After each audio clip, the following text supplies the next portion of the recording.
রাজধানীর উত্তরা দিয়াবাড়ি হাটে গরু বিক্রি করতে এসে প্রতারণার শিকার হন নাটোরের সিংড়া উপজেলার বাসিন্দা রইসুদ্দিন। পশুর হাটে জাল টাকার নোটের বান্ডিল হাতে অঝরে কান্নার ভিডিওটি মুহূর্তেই সামাজিক যোগাযোগ মাধ্যমে ভাইরাল হয়ে যায়।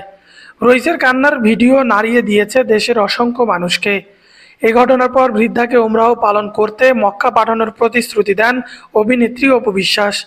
প্রতিশ্রুতি অনুযায়ী কথা রেখেছেন অভিনেত্রী। অবশেষে উমরাহ হজ পালনের উদ্দেশ্যে গতকাল শুক্রবার ভোর 6টায় হজরত শাহজালাল আন্তর্জাতিক বিমানবন্দর ছাড়েন রইসুদ্দিন। হজ পালনের উদ্দেশ্যে ঢাকা ছাড়ার আগে রইসুদ্দিন গণমাধ্যমকে বলেন, অভিনেত্রী অপু বিশ্বাস আমাকে উমরাহ করাচ্ছেন। তিনি কথা রেখেছেন, আমি যাচ্ছি পবিত্র উমরাহ করতে।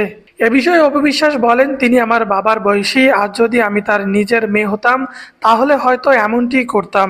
আমি চাই উনি আমার সন্তান ও পরিবারের জন্য দোয়া করুক। তাকে উমরাহ পালনে পাঠাতে পেরে নিজেকে ধন্য মনে করছি। বলে রাখা ভালো, আলহাজ শামসুল হক ফাউন্ডেশনের নামের একটি সংগঠনের মাধ্যমে ক্ষতিগ্রস্ত বৃদ্ধার পাশে দাঁড়ানোর সিদ্ধান্ত নেন অপু বিশ্বাস।